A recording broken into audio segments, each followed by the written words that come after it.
গণতন্ত্র শক্তিশালী করতে পিআর কার্যকরী পদক্ষেপ নয় মন্তব্য ডাক্তার জাহিদের। ভোটের তারিখ ঘোষণায় কমবে অস্থিরতা বললেন দুদু।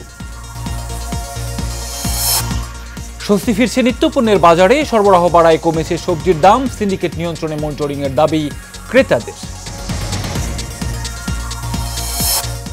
এবং পাহাড়ি ঢলে বাঁধ ভেঙে প্লাবিত শেরপুরের নিম্নাঞ্চল, পানির তোড়ে ভেসে যাওয়া দুজনের মরদেহ উদ্ধার, দুর্ভোগ চরমে।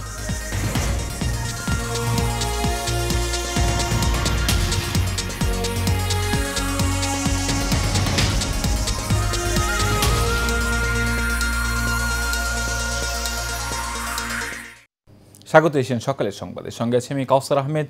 এতক্ষণ শুনছিলেন বিআরবি কেবল ইন্ডাস্ট্রি লিমিটেড সংবাদ শিরোনাম। এবার চলে যাচ্ছি বিস্তারিত সংবাদে। বিপ্লব তখনই সফল হয় যখন সংগঠন থাকে বলে মন্তব্য করেছেন বিএনপি মহাসচিব মির্জা ফখরুল ইসলাম আলমগীর। আজ যে হতাশা শুরু হয়েছে তার মূল কারণ সংগঠনের অভাব। গতকাল বিকেলে বাংলা একাডেমির আব্দুল করিম সাহিত্য বিশারদ মিলনায়তনে প্রয়াত রাজনীতিবিদ ও লেখক বদরুদ্দীন উমরের শোকসভায় তিনি এইসব কথা বলেন। বিএনপি মহাসচিব বলেন, আজ যারা বিপ্লব করতে চান, সমাজ বদলাতে চান, যারা সাধারণ মানুষের অবস্থার পরিবর্তন করতে চান, তাদেরকে অবশ্যই সংগঠনকে শক্তিশালী ও মজবুত করতে হবে। একেবারে মানুষের কাছে চলে যেতে হবে, তাহলে সেটা সম্ভব হবে।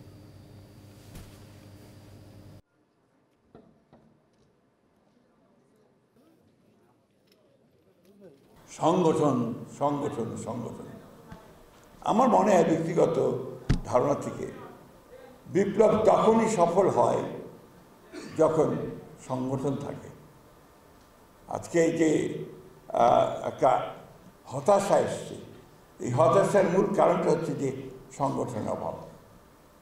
বিপ্লবী সংগঠন যদি না থাকে তাহলে বিপ্লব হয় বলে আমার অন্তত মনে হয় না। আপনারা আমার চেয়ে অনেক ভালো বলবেন, অনেক তাত্ত্বিক আছেন এখানে। এটা হচ্ছে মূল কথাটা।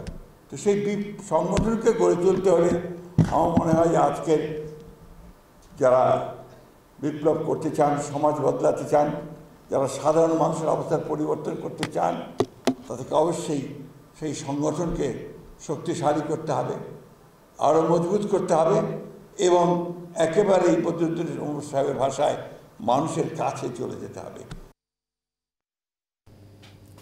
নির্বাচনের সময় ঘনিয়ে আসায় পিআর পদ্ধতির মতো অযৌক্তিক দাবি নিয়ে কিছু দল দেশে অস্থিতিশীলতা সৃষ্টির চেষ্টা চালাচ্ছে বলে মন্তব্য করেছেন বিএনপি স্থায়ী কমিটির সদস্য ডক্টর এজেডএম জাহিদ।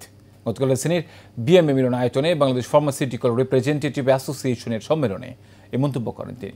আর জাতীয় প্রেস ক্লাবে আলাদা অনুষ্ঠানে বিএনপির ভাইস চেয়ারম্যান শামসুজ্জামান দুদু বলেন, নির্বাচনের তারিখ ঘোষণা হলে চলমান অস্থিরতা কমে যাবে। আলোচনা আছেন শরীফুল ইসলাম। সকালে রাজধানীর বিএমএ মিলনায়তনে বাংলাদেশ কেন্দ্রীয় ফারিয়ার জাতীয় সম্মেলনের আয়োজন করে সংগঠনটি।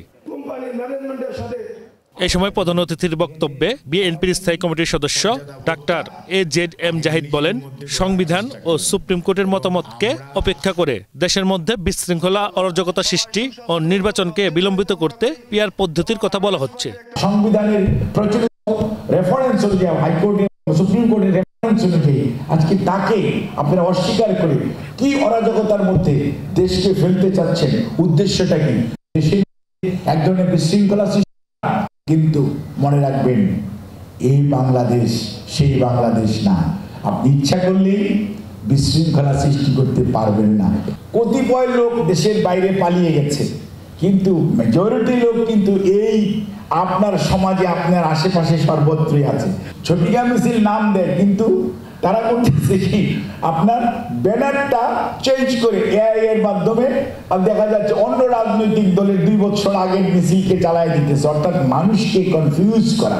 এদিন জাতীয় প্রেস ক্লাবের সামনে এক প্রতিবাদ সভায় বিএনপির ভাইস চেয়ারম্যান শামসুজ্জামান দুদু বলেন, নির্বাচনে ভোট প্রয়োগের মাধ্যমেই ফিরবে দেশের গণতন্ত্র ও মানুষের অধিকার। এই মাত্র দেশকে নির্বাচনের রাস্তায় নামানো যাবে, সেই মাত্র বাংলাদেশের স্বাভাবিক অবস্থা শুরু হবে এবং নির্বাচনের মধ্য দিয়ে বাংলাদেশের নাগরিককে তার রাজত্ব ফিরিয়ে দাও, মানে ভোটাধিকার ফিরিয়ে দাও, তার অধিকার ফিরিয়ে দাও, এটা সম্ভব হবে।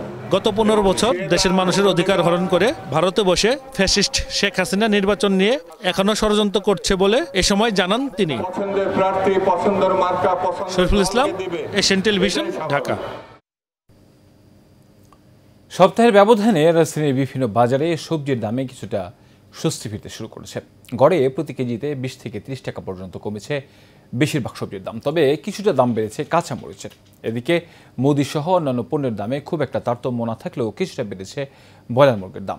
চালের আমদানিতে কমতে শুরু করেছে চালের দামও। বিস্তারিত থাকছে প্রতিবেদনে। দেশের নিত্যপণ্যের বাজার নিয়ে ভোক্তাদের ক্ষোভ নিত্য নিয়মিত ব্যাপার। বিভিন্ন সময়ে বিক্রেতারা নানা অজুহাতে দাম বাড়ায় আর এর মাসুল গুনতে হয় ক্রেতাদের, কিন্তু বাজার নিয়ন্ত্রণে আসে না। দাম বৃদ্ধি এবং বাজারের অস্থিরতা কেন কমানো যায় না, এটি নিয়ে নানান জনের নানান বক্তব্য থাকলেও সিন্ডিকেট এবং মানসিকতার পরিবর্তন প্রয়োজন বলে জানান ক্রেতারা। ডিমান্ড আছে, সাপ্লাইয়ের দাম বাড়া দিচ্ছে, কিচ্ছু করার নেই। আর যদি আমরা না খাইতাম তাহলে হয়তো কমে যেত, বাট আমরা তো না খেয়েও থাকতে পারবো না। সো চাপালে যদি সরকার কন্ট্রোল করতে পারতো তাহলে একটা জিনিস হতো, কন্ট্রোল করতে না পারলে তো আপনাকে কিনতে হবে, অপশন নেই। এটা আসলে একজনকে দায়ী করে লাভ হবে না। সরকার যেভাবে দায়ী, আমরা মানুষ নৈতিকতাভাবে আমরাও দায়ী। আমাদের নৈতিকতা নেই, আমরা চাই একদিনে মনে করেন যে 20 টাকা ইনকাম করে ফেলবো একবারে, 1 টাকার জায়গায় 20 টাকা। এই জায়গায় আমাদেরও স্বাভাবিক হতে হবে এবং হলো আমাদের যে নীতি নির্ধারক আছে তাদেরকেও একটা পর্যায়ে আসতে হবে। বাড়তে থাকা দামে কিছুটা লাগাম পড়েছে প্রায় সব ধরনের সবজিতে। কমেছে পেঁয়াজ, আদা এবং রসুনের দাম, তবে বেড়েছে কাঁচামরিচ এবং শসার দাম। থেকে একটু নিয়ন্ত্রণে আসছে সবজির বাজারটা। আস্তে আস্তে শীত পড়লে আস্তে আস্তে সবজির উৎপাদন হবে, দামও আস্তে আস্তে কমে যাবে, এটাই আমাদের মনে হয় আর কি। গত সপ্তাহে চাইতে আদা রসুনের দামটা কমছে। গত সপ্তাহে আদা ছিল 180 টাকা, এই সপ্তাহে 160 টাকা। রসুন 180 ছিল, এটাও 150-60। তারপরে পেঁয়াজ 80 টাকা ছিল, এখন 75 টাকা বিক্রি করে 5 টাকা কমছে। আলু 25 টাকা ছিল, 25 টাকায় আছে। অন্য মুসুর ডাল 160 টাকা দেশিটা, ইন্ডিয়ানটা 100 টাকা, সব কিছু আগের দামই আছে। আমদানির প্রভাবে কিছুটা কমেছে চালের দাম। স্বাভাবিক দামে বিক্রি হচ্ছে ডিম, তবে কিছুটা বেড়েছে ব্রয়লার মুরগির দাম। এখন ব্রয়লার 185-90 টাকা করে বেচতেছে, 85-90 এরকম মিলে। সবাই তো আর একদম দেয় না, 10 টাকা কমই দেয়। সপ্তাহের হিসাব নয়, আজকে একদম থাকে, কালকে আর একদম থাকে। মাল মনে করেন কমে বাড়ে এরকমই থাকে। কাউসার আহমেদ, এশিয়ান টেলিভিশন, ঢাকা। টানা বৃষ্টি আর উজান থেকে নেমে আসা পাহাড়ি ঢলে শেরপুরের ঝিনাইগাতি উপজেলার মহারশী নদীর বাঁধ ভেঙে নিম্নাঞ্চল প্লাবিত হয়েছে। এ সময় পানির তোড়ে ভেসে যায় 2 জন। পরে তাদের মরদেহ উদ্ধার করে ফায়ার সার্ভিস ও স্থানীয়রা জানায়, শেরপুরের নলিতাবাড়ি উপজেলার বুরুঙ্গা ব্রিজ এলাকায় ভেসে আসা লাকড়ি ধরতে গিয়ে চেল্লাখালী নদীতে ডুবে যায় হুমায়ুন নামে এক কিশোর। পরে ডুবুরি দল গত রাত 8টার দিকে ডুবে যাওয়া স্থানের প্রায় 500 মিটার দূরে তার মরদেহ উদ্ধার করে। এদিকে পানিতে ভেসে আসা গাছ তুলতে গিয়ে নিখোঁজ ডাকাবোর এলাকার যুবক ইসমাইলের মরদেহ সকালে উদ্ধার করেছে স্থানীয়রা। পানি উন্নয়ন বোর্ড জানায়, চেল্লাখালী নদীর পানি কিছুটা কমতে শুরু করেছে। বৃষ্টি না হওয়া এখন পর্যন্ত অন্য নদ নদীর পানিও নামতে শুরু করেছে। এদিকে তলিয়ে যাওয়া বেশ কিছু এলাকায় পানিবন্দী রয়েছে। কোন জায়গার যাবো, এক আল্লাহবাক ছাড়া কেউ জানে না। সমস্বরী এবং মহারশী নদী ভেঙে এই যে প্লাবিত অঞ্চলগুলা, বাড়িঘর, মৎস্য আবাদি জমি, মৎস্য চাষ, এগুলা সব ভেঙে চুরে নিয়ে যায়। এই নেওয়ার কারণে এই অঞ্চলের মানুষ একটা বিপদ থেকে উঠতে উঠতেই আরেকটা বিপদে সে হাজির হয়। নদীর বাঁধ ভেঙে যায়, নদীর বাঁধ ভেঙে আমাদের বাজার তলায় জায়গা, বাজারের রাস্তাঘাট, বাজার তলায় বাজারের দোকানদারের অনেক ক্ষতি হয়ে যায় আমাদের। এখন বন্যা পরিস্থিতিতে যে ফসলি জমির ক্ষতি হচ্ছে সেগুলো ক্ষতিপূরণের জন্য বিশেষ প্রণোদনার ব্যবস্থা রয়েছে। লক্ষ্মীপুরে মেঘনার ভাঙনে দিশেহারা রামগতি কমলনগরের লাখো মানুষ। অভিযোগ রয়েছে, নিম্নমানের সামগ্রী দিয়ে তৈরি করা ব্লক কোনো কাজে আসছে না। ভাঙনের কবলে পড়ে যোগাযোগ বিচ্ছিন্নের পথে রামগতি উপজেলার একাংশ। ডালিম কুমার দাস টিটুর পাঠানো তথ্যচিত্রে শোয়েব সাত্তারের প্রতিবেদন। ভাঙছে নদী, কাঁদছে মানুষ, দিশেহারা নদী পাড়ের বাসিন্দারা ছুটছে অন্যত্র। এই দৃশ্য এখন লক্ষ্মীপুরের রামগতি কমলনগর উপজেলার। চলতি বর্ষায় টানা বৃষ্টি ও জোয়ারের তীব্র পানি স্রোতে বাঁধের বেশ কয়েকটি জায়গায় নতুন করে ভাঙন দেখা দিয়েছে। এমনকি বিলীন হতে চলেছে সংযোগ সড়কও। রামগতি কমলনগরের 12টি জায়গায় পুরানো বাঁধের ব্লক ধসে পড়েছে এরই মধ্যে। স্থানীয়দের অভিযোগ, 2018 সালে 199 কোটি টাকা ব্যয়ে দীর্ঘ 5 কিলোমিটার এলাকা ব্লক দিয়ে বাঁধ দেওয়া হয়েছে, কিন্তু নিম্নমানের ব্লকের কারণে বাঁধটি টেকসই হয়নি। যে কোনো মুহূর্তে আমার ঘরটা নদীর মাঝে বিলীন হয়ে যেতে পারে।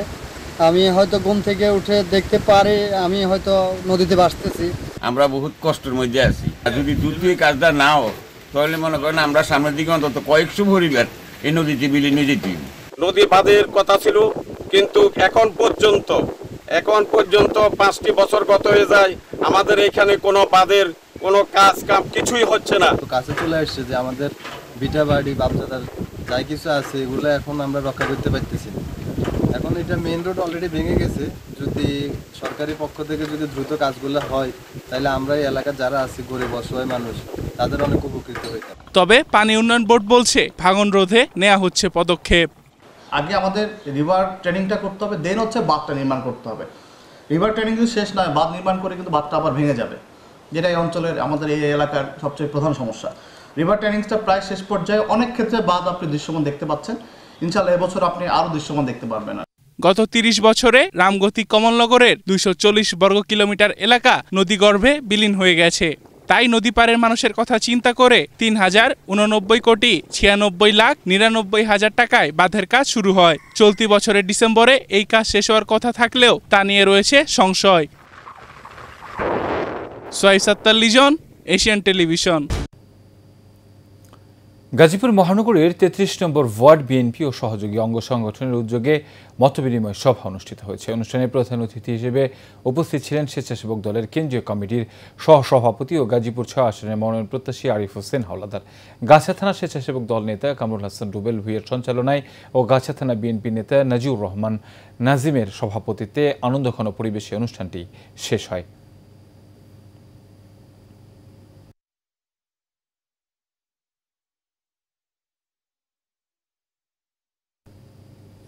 আগামী ত্রয়োদশ জাতীয় সংসদ নির্বাচন উপলক্ষে গাজীপুর কাপাসিয়ায় লিফলেট বিতরণ ও গণসংযোগ করেছে গাজীপুর 4 আসনের বিএনপির মনোনয়ন প্রত্যাশী মেজর অবসরপ্রাপ্ত মোহাম্মদ শফিউল্লাহ মিঠু। শুক্রবার বিকেল থেকে সন্ধ্যা পর্যন্ত কাপাসিয়া বাজার সহ বিভিন্ন এলাকায় তিনি এই গণসংযোগ করেন। বিএনপির মনোনয়ন পেয়ে সংসদ সদস্য নির্বাচিত হলে পরিবেশ বান্ধব শিল্প কারখানা গড়ে তোলার মাধ্যমে স্থানীয় যুবকদের বেকার সমস্যা দূর করবেন বলে সাধারণ ভোটারদের নিকট প্রত্যাশা ব্যক্ত করেন মোহাম্মদ শফিউল্লাহ মিঠু। এ সময় বিএনপির ভারপ্রাপ্ত চেয়ারম্যান তারেক রহমানের 31 দফা বাস্তবায়নের মাধ্যমে কাপাসিয়াবাসীর সার্বিক উন্নয়ন বাস্তবায়ন করবেন বলেও জানান তিনি।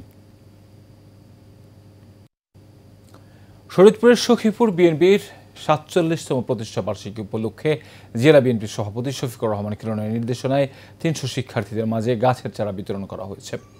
বৃহস্পতিবার সখীপুর ইসলামী উচ্চ বিদ্যালয় মাঠে সখীপুর থানা ছাত্রদলের সাবেক সভাপতি তোফায়েল আহমেদ সর্দারের নেতৃত্বে এই গাছের চারা বিতরণ করা হয়।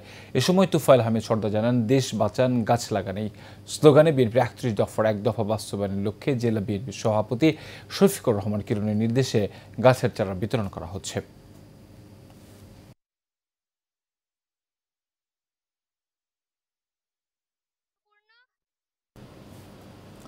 বিএনপির ভারপ্রাপ্ত চেয়ারম্যান তারেক রহমান ঘোষিত রাষ্ট্র কাঠামোর 31 দফা বাস্তবায়নের দাবিতে নারায়ণগঞ্জের রূপগঞ্জে নারীদের নিয়ে উঠান বৈঠক করেছেন নারায়ণগঞ্জ জেলা বিএনপির সিনিয়র যুগ্ম আহ্বায়ক মোস্তাফিজুর রহমান ভূঁইয়া দীপু। শুক্রবার বিকেলে উপজেলার ভুলতে ইউনিয়নের হাচাবো পলিটিক্স মিলের পাশের বালুর মাঠে এই উঠান বৈঠক অনুষ্ঠিত হয়। এ সময় উপস্থিত ছিলেন রূপগঞ্জ উপজেলা বিএনপির সহসভাপতি আনোয়ার সাদাত সাইম, আশরাফুল হক রিপন, সাংগঠনিক সম্পাদক বাকির হোসেন সহ আরও অনেকেই।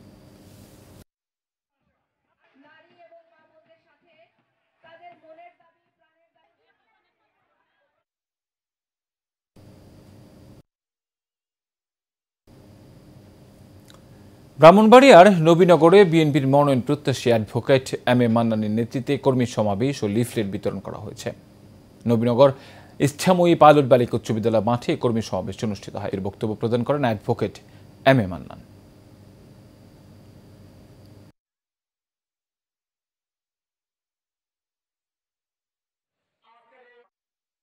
নারায়ণগঞ্জের রূপগঞ্জে 21 নং দক্ষিণ বাগ সরকারি প্রাথমিক বিদ্যালয়ের প্রধান শিক্ষক হরিকান্ত সরকার দীপককে অপসারণের দাবিতে মানববন্ধন করেছেন এলাকাবাসী ও অভিভাবকরা। এছাড়া প্রধান শিক্ষক হরিকান্ত নানা অনিয়ম ও দুর্নীতি নিয়ে সংবাদ প্রকাশ করতে গেলে সাংবাদিকদের লাঞ্ছিত হতে বলেও অভিযোগ ওঠে।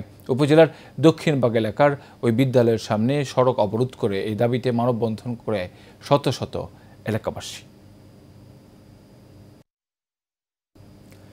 গেল কয়েক মাসে টানা বৃষ্টিতে তলিয়ে গেছে খুলনার ডুমুরিয়া উপজেলার মাধবকাঠি বেলপাটিয়ালা সরকারি প্রাথমিক বিদ্যালয়। আর এই জলাবদ্ধতার কারণে ওই স্কুলের শিক্ষার্থীদের পাঠদান এখন চলছে পরিত্যক্ত একটি মুরগির খামারে। উপজেলা শিক্ষা অফিসার বলছে, শুধু মাধবকাঠি নয়, আরও 6টি স্কুল পানিবন্দী। উপজেলা প্রশাসন বলছে, জলাবদ্ধতা নিরসনে কাজ করছে পানি উন্নয়ন বোর্ড। খুলনা থেকে শঙ্কর কুমার বিষ্ণুর তোলা ছবিতে আব্দুল আজিজকে সাথে নিয়ে বাবুল আক্তারের রিপোর্ট। চারিদিকে পানিতে থই থই, সামান্য বৃষ্টি হলেই তলিয়ে যায় খুলনা ডুমুরিয়া এলাকার রাস্তাঘাট, হাট বাজার, স্কুল কলেজ সহ ঘরবাড়ি। দুর্ভোগে পড়তে হয় এই অঞ্চলের মানুষদের। টানা কয়েক মাসের বৃষ্টিতে তলিয়ে গেছে ডুমুরিয়া উপজেলার সদর ইউনিয়নের মাধবকাঠি বিলপাটিয়ালা সরকারি প্রাথমিক বিদ্যালয়, যে কারণে শিক্ষার্থীদের ক্লাসে পাঠদান প্রায় বন্ধ হওয়ার পথে। পানির জন্য খুব কষ্ট হচ্ছে আসার, আমরা মাঝার সময় পানি ভেঙে ক্লাস করতেছি, ছেলেকে কোলে করে নিয়ে আসতেছি, খুবই কষ্টকর হচ্ছে। ক্লাসটা যদি একটু ভালো থাকতো, যত কষ্টই হতো, আমার ছেলেকে নিয়ে এসে ক্লাসে দিতাম। স্কুলের ছাত্রছাত্রীদের ভবিষ্যতের কথা চিন্তা করে শিক্ষকরা বিদ্যালয়টির পাশেই এক ব্যক্তির বন্ধ থাকা মুরগির খামার পরিষ্কার করে সেখানেই নিচ্ছেন ক্লাস। এমন পরিস্থিতিতে প্রায় 70% শিক্ষার্থী অন্যত্রে চলে যাচ্ছে। আমাদের স্কুল বিগত 2 বছর ধরে এরকম পানিতে তলায় যাচ্ছে। এই অবস্থায় আমরা আমাদের শিশুদের শিক্ষার মানটা ধরে রাখার জন্য আমরা আমাদের এই পার্শ্ববর্তী এক অভিভাবক হাবিব ভাইয়ের মুরগির ফার্মে আমরা আপাতত ক্লাস চালাচ্ছি। আসলে ক্লাস চালানোটা আমাদের জন্য অনেক কষ্টের হচ্ছে। আমাদের সেই 100% মান উন্নয়ন করা খুবই কষ্টের। এলাকার অধিকাংশ ছেলে মেয়ে অন্য জায়গায় চলে গেছে। আমার কিছুদিন আগে দ্বিতীয় সাময়িক পরীক্ষা হয়েছে, এখানে আমার 70% ছেলে মেয়ে বা 80% ছেলে মেয়ে আমি ওই কেউ শাহপুরি আছে, কেউ থুকড়া আছে, কেউ রংপুর ডুমুরিয়া আছে, ওইখান থেকে তারা পরীক্ষা অ্যাটেন্ড করেছে। কিন্তু এখন আমার ছেলে মেয়েরা হাজিরা খুবই কম, হয়তো 40% বা 30% এরকম ছেলে মেয়ে আমার এখন আসছে। উপজেলা প্রাথমিক শিক্ষা অফিসার বলছেন, অতি বৃষ্টিতে মাধবকাঠি স্কুলে জলাবদ্ধতা সৃষ্টি হয়েছে। এছাড়া আরো 6টি স্কুলে জলাবদ্ধতা দেখা দিয়েছে। পরিদর্শন করে এবং তথ্য সংগ্রহ করে যেটা পেয়েছি সেটি হলো যে ডুমুরিয়া উপজেলার 6টি বিদ্যালয়ের মাঠ এবং রাস্তাঘাট, আশেপাশের রাস্তাঘাট প্লাবিত। মাধবকাঠি বিলপাটিয়ালা স্কুলটাই শ্রেণী কক্ষ মানে ক্লাস পরিচালনার একেবারে অনুপযোগী, অন্য স্কুলগুলোতে ক্লাস চলছে। কিন্তু জলাবদ্ধতার কারণে রাস্তাঘাট যেহেতু প্লাবিত, সেহেতু আমাদের উপস্থিতির হার অনেক কম। উপজেলা নির্বাহী অফিসার বলছেন, জলাবদ্ধতা নিরসনে সরকারি দপ্তরগুলো কাজ করছে।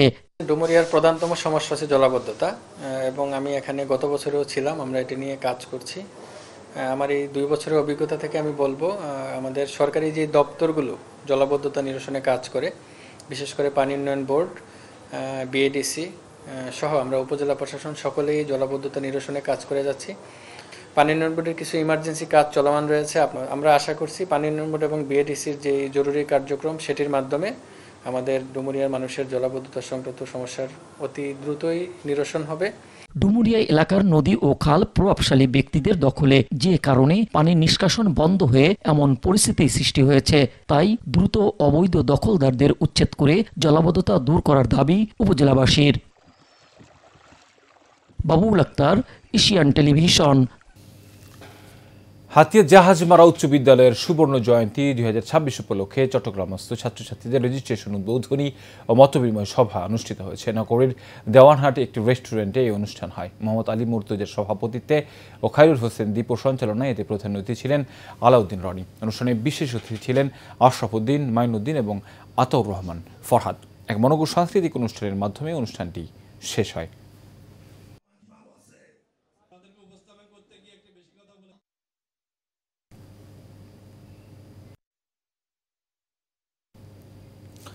নারায়ণগঞ্জের রূপগঞ্জে 21 নং দক্ষিণবাগ সরকারি প্রাথমিক বিদ্যালয়ের প্রধান শিক্ষক হরিকান্ত সরকার দীপককে অপসারণের দাবিতে মানববন্ধন করেছেন এলাকাবাসী ও অভিভাবকরা। এছাড়া প্রধান শিক্ষক হরিকান্ত নানা অনিয়ম ও দুর্নীতি নিয়ে সংবাদ প্রকাশ করতে গেলে সাংবাদিকদের লাঞ্ছিত হতে হয় বলে অভিযোগ ওঠে। উপজেলার দক্ষিণবাগ এলাকার ওই বিদ্যালয়ের সামনের সড়ক অবরোধ করে এই দাবিতে মানববন্ধন করে শত শত এলাকাবাসী।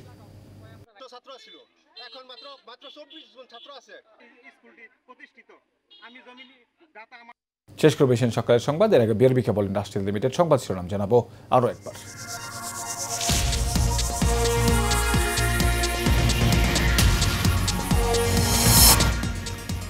গণতন্ত্র শক্তিশালী করতে পিআর কার্যকরী পদক্ষেপ নয়, মন্তব্য ডাক্তার জাহিদের। ভোটের তারিখ ঘোষণায় কমবে অস্থিরতা, বললেন দুদু। স্বস্তি ফিরছে নিত্যপণ্যের বাজারে, সরবরাহ বাড়ায় কমেছে সবজির দাম। সিন্ডিকেট নিয়ন্ত্রণে মনিটরিংয়ের দাবি ক্রেতাদের। এবং পাহাড়ি ঢলে বাঁধ ভেঙে প্লাবিত শেরপুরের নিম্নাঞ্চল, পানির তোড়ে ভেসে যাওয়া 2 জনের মরদেহ উদ্ধার, দুর্ভোগ চরমে।